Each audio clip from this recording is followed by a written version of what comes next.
Alright folks, in Chicago O'Hare, gonna give my luck of the run to KCM known crew member. So fun fact, pilots, flight attendants, they don't have to go through regular security. Dude, you never know who you're gonna run into at the airport. Chicago O'Hare, that was my good buddy from growing up back in the day, back in middle school and high school, my hometown. So what are the chances? I probably haven't seen him in like 10 plus years. He's like, I know this tall guy who's vlogging from the airport. It must be Pete. So too funny. But anyway, as I was saying, crew members don't have to go through normal security. We got, it's called KCM, known crew member. Problem being is, since I'm not in uniform, if I get randomly selected, which happens every once in a while, then I have to go through security and I can't take liquids and all that stuff. So fingers crossed that I get through and off to our gate. We're heading to El Paso, Texas, Deadhead.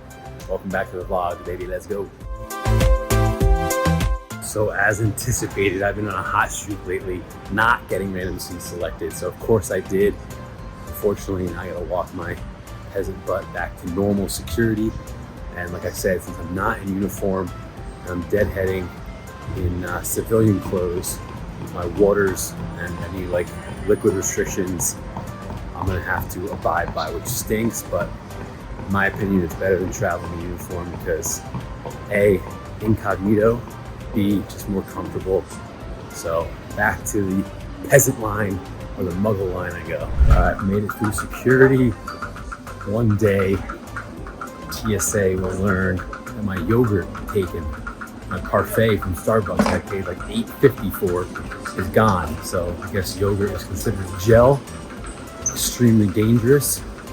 Was unable to bring that through. So pretty ticked off, but such is life. I mean, come on people.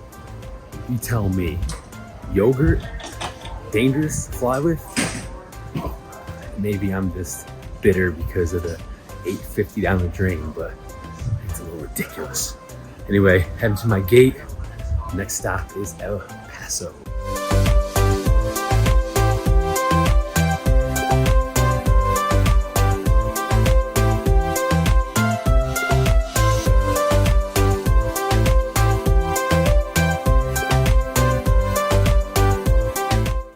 Good afternoon from El Paso, Texas. We're right near or in University of Texas, El Paso campus. I think it's the home of the Gauchos, maybe the Miners. Not too sure on that one. I think it's the Miners. We got like a, not a pitchfork, but a mining tool, whatever those things are called. Flight was easy, it was long though from Chicago. Had a nice seat with extra legroom though, always a blessing. And now we're walking to Jimmy John's to get an all-American lunch before hitting the gym, doing some editing, and then also have to go for a run and submit some content things that I need to do.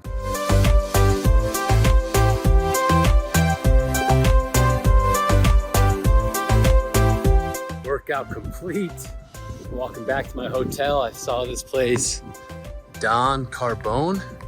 It's like a mesquite chicken, rotisserie chicken with some sides, I guess. Never been here, but El Paso don't disappoint. I'm hungry. Grab that back to the hotel, and we started getting ready for bed. We got an early wake up tomorrow morning, people. Early.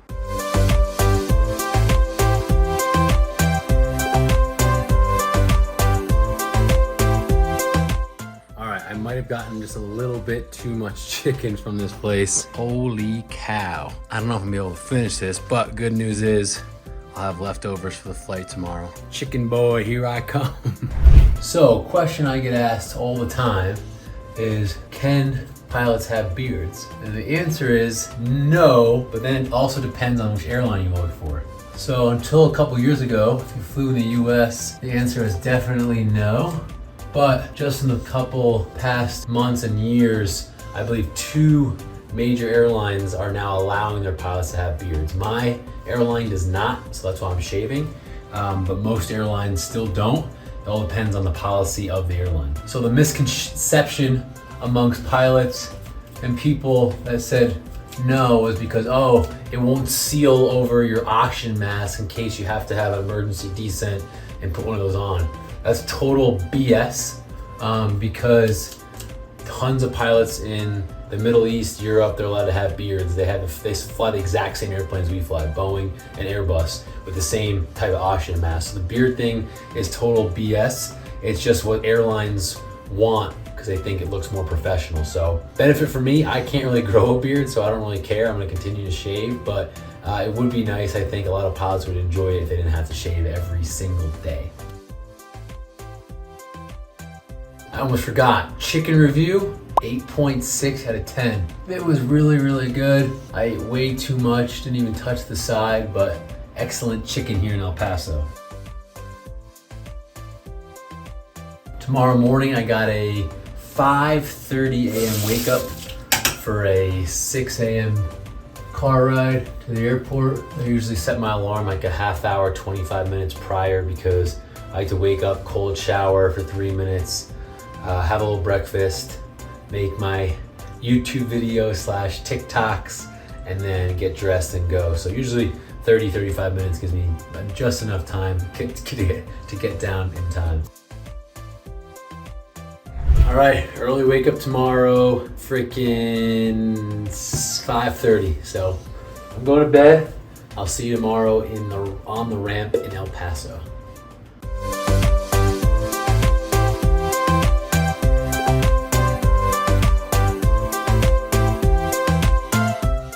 Beautiful people, welcome to El Paso, Texas.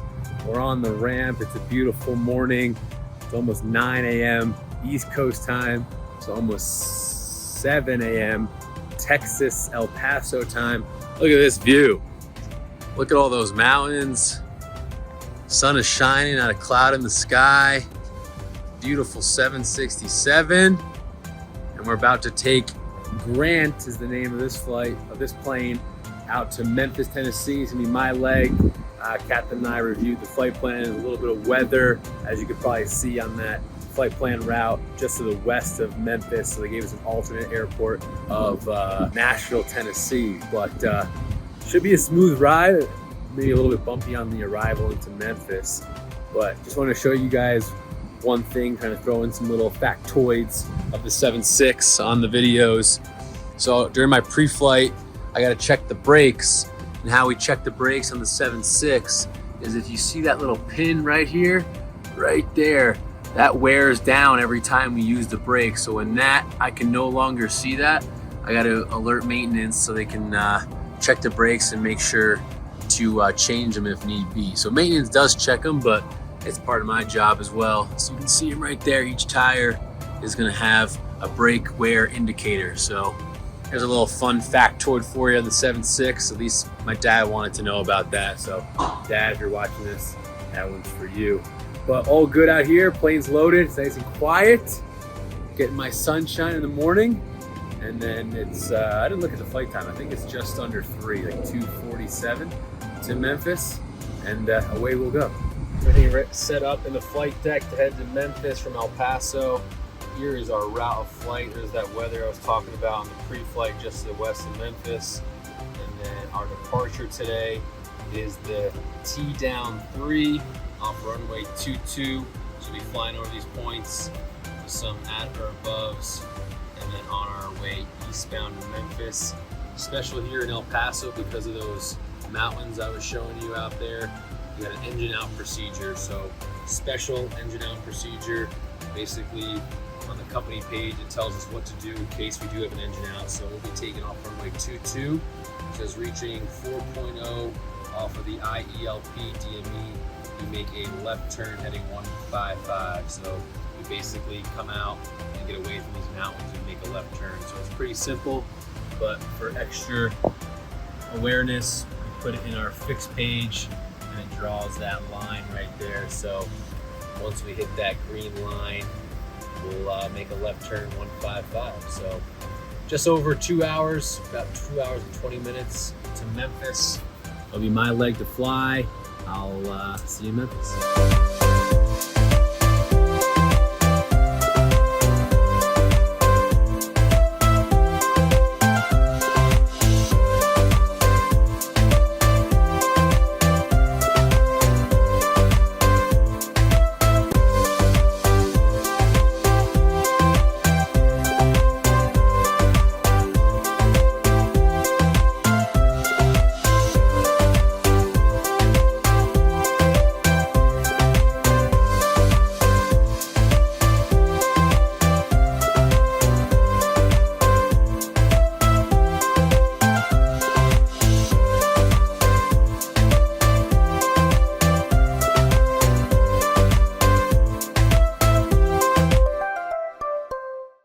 just landed runway 36 left in Memphis. My leg, like I was saying before, ILS because of the cloudy weather, as you can see. And first landing in like 15, 16 days. Still got it, still got it. Quick layover here, like 3.5, 4 hours. Grab some lunch, probably go for a run. And then our second leg of the day, we're heading out to Oakland, California. Beautiful people from the starting to rain ramp in Memphis. We're flying Miss Jade today, 767, out to Oakland, California. It's gonna be my leg again. Kathy wants me to take it. And we got 2 legs left in the trip. We're going Memphis, Oakland today. About a 22-hour layover there. And then Oakland to Chicago tomorrow to wrap her up. So.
Good to go. Next stop, Oakland, baby. Just over 4 hours.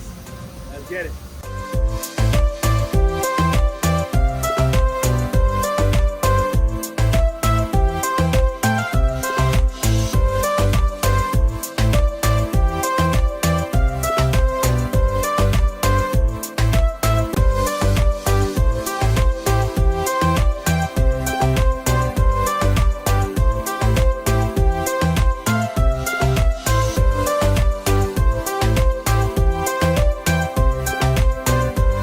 Just got to the hotel in Oakland, California. Long freaking flight. I am tired, but we got it done. Something that interesting that happened on this flight, coming from Memphis westbound. We're at 36,000 feet, and air traffic control comes in 38,000 feet. But coming past Denver over the Rocky Mountains, all of a sudden our airplane started gaining like 300 feet. Then it would lose 600 feet. Then it would gain 600 feet, then lose 300. Back and forth airspeed up and down, and that's because of mountain waves. So for those who don't know what that is, when there's a lot of wind on the surface near those peaks that are 12, 13, 14,000 feet, that air has to go somewhere. So the wind hits the mountains, it goes up and over, and it causes mountain air turbulence or mountain waves. Sometimes you can feel it, sometimes you can't. We couldn't really feel it. It was more of like you just watch the instruments because it's very subtle, but the airplane was literally getting pushed up like 3 to 600 feet. So just had to advise air traffic control since we couldn't hold our altitude within limits. And they said no problem, because basically it only becomes a problem if there's other airplanes right below or right above you, which there weren't in this case. So pretty common phenomenon when you're flying over the Rocky Mountains, or rocky terrain, mountainous terrain I should say. But I haven't experienced it in a while, so it's pretty interesting. So it only lasted for about 3 minutes, but if we had passengers on board, I don't even think they would have felt it, honestly. But in the flight deck, you could see it, and then you kind of start feeling it because you're seeing it, if that makes any sense. But otherwise, landed runway 30, VFR the whole way. A few thunderstorms that you could see there. We had to deviate around, but VFR landing, and I made a pretty good landing, runway 30. Give myself like an 8.3. Really soft, really gentle. It's a super light airplane, so it can be tough to land airplanes with not a lot of weight in them. But anyway, got it done. About a 22-hour layover now. It's about 9 o'clock East Coast time though, so I'm gonna just go to bed. I'm gonna work out and run tomorrow, because we don't have to be at the airplane till later in the afternoon. So I'd rather get a lot of sleep tonight, wake up a little bit earlier, and get my day going. See you tomorrow. Good morning, beautiful people. We're waking up not that early for East Coast time. It's like 7:15 West Coast time, but 10:15 body clock time. One thing you'll always know about pilots, I think flight attendants, but definitely pilots, if there's a free breakfast, we're waking up regardless how many hours of sleep we got to attend the free breakfast. And actually, one of my favorite breakfasts is like, I think MC Suites, Hyatt's have like pretty freaking good breakfasts. So we're at a Hyatt place. So I've been here before. It's pretty freaking good. So I'm gonna go down and see what they have today. Love me a free good breakfast. Decided to take serving number 2, seconds up to the bedroom. We got oatmeal and blueberry. And then for my post run, got some bananas and peanut butter. 9 a.m. currently local time. It's freaking pouring rain out. My show time for our car ride to the airport is at noon. I'm gonna be flying to Chicago later. Trip ends, and then hopefully we get in on time or a little early.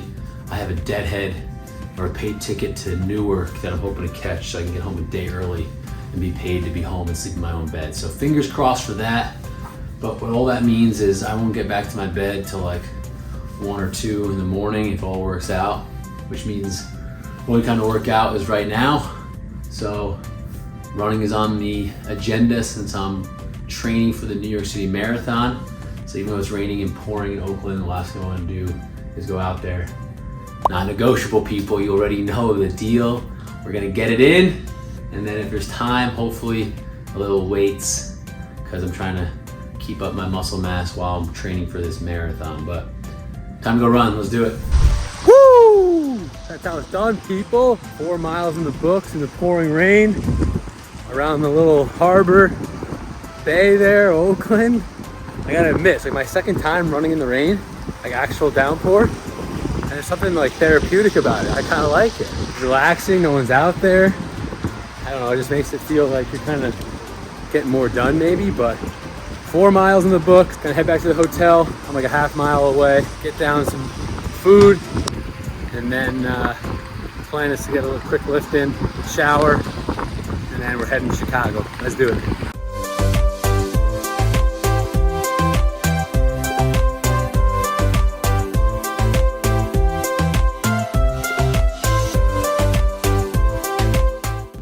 Oakland ops, they're loading the jet. It's a little rainy outside, so fun for me. I'll get to do the walk around in the rain, but hopefully they finish up and we can get on our way to Chicago. Something that's a little different. Instead of the normal jet stairs, there's just this built-in kind of like ramp thing that lets us in, and then we're inside. So no getting wet, but I have to do the walk around. It's raining. Captain was nice enough to lend me his rain jacket because I did not bring anything for myself on this layover to stay dry. So I've got the safety vest on because safety is sexy. We'll go pre-flight to 7-6 in the rain, and then it's time to get to Chicago. Oh, baby. What a day to be alive. But this is what I was talking about. So it's kind of a unique setup here in Oakland as we check the 7.6 engine, all set to go. There's no bridge, just goes right up to this wall, and then we can go in right there. So it's kind of cool. But pre-flight's all set, we're all good to go.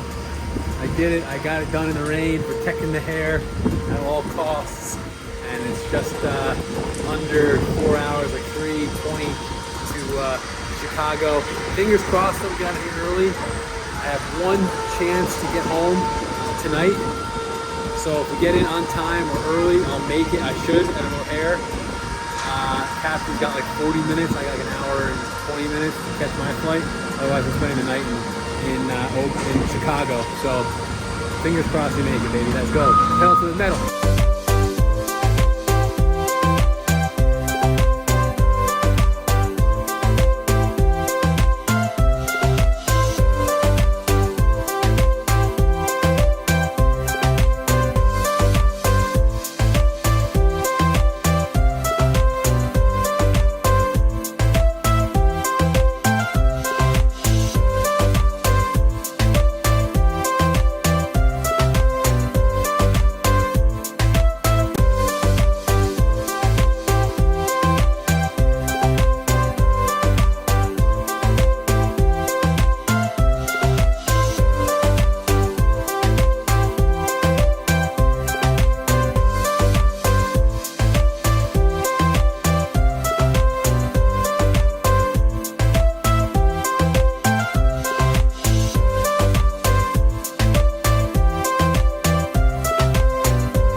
Well, folks, hello from not Chicago.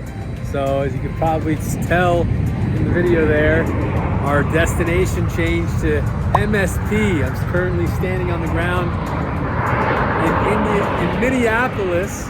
We had to divert. So schedule was supposed to go into Chicago. The line of weather basically closed down the airport and the airspace. Air traffic control told us over an hour and a half delay to get in for holding. We didn't even get to hold because we didn't have enough fuel. We had about 17-20 minutes of hold fuel before we had to divert to our alternate of Mini. So didn't even enter the hold, just made a left pretty much 180 back towards Minneapolis, landed safely here with plenty of gas, but total bummer because there goes me making that flight home.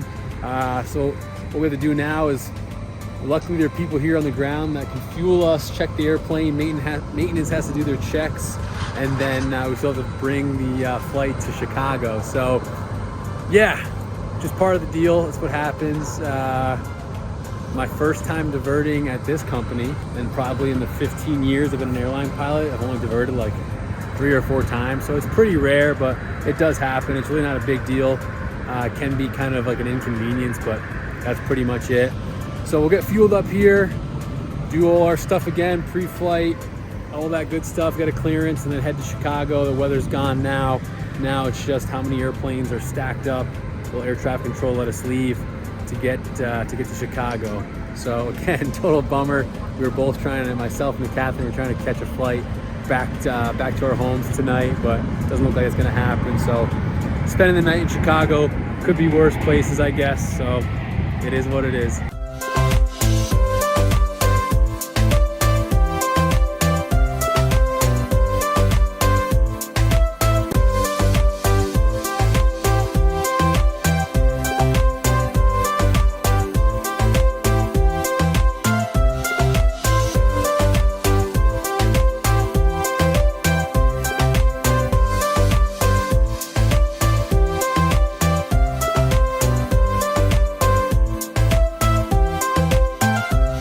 Folks, we made it. Christmas miracle. Landed in O'Hare, and the flight that I was supposed to be on was delayed like an hour and a half. So I'm actually early to catch my flight to Newark. I'll make it home tonight, which I'm super pumped about. It'll be a late, long day, but had to divert, like I said earlier. Got into Chicago, no problem. With my leg, we landed runway 28 center. Unfortunately, the captain's flight already left, so he went to the hotel. They just dropped me off at the airport, and like I said, I have like 45 minutes to kill. So I've got some food. I'll change into the business casual, and then I think I got first class, so that'll be sweet. And yeah, diverted, and excited to get back to New York. Long freaking day. Folks, we made it back to the Big Apple, New York. I got freaking lucky to make that last flight because of all the delays, but we made it. I like to come up here sometimes on my rooftop in New York City to check out this view and kind of just decompress a little bit. Even though I can hear every sound, it's still really nice to just chill for a minute before bed. But yeah, as always, I hope you enjoyed the vlog. Where we go this week, we were in El Paso, Chicago, Oakland, and then deadhead home. So as always, any comments or questions, throw them in the comment section below. Feel free to shoot me a DM on Instagram. I get back to all of them. And until next time, I'll see you.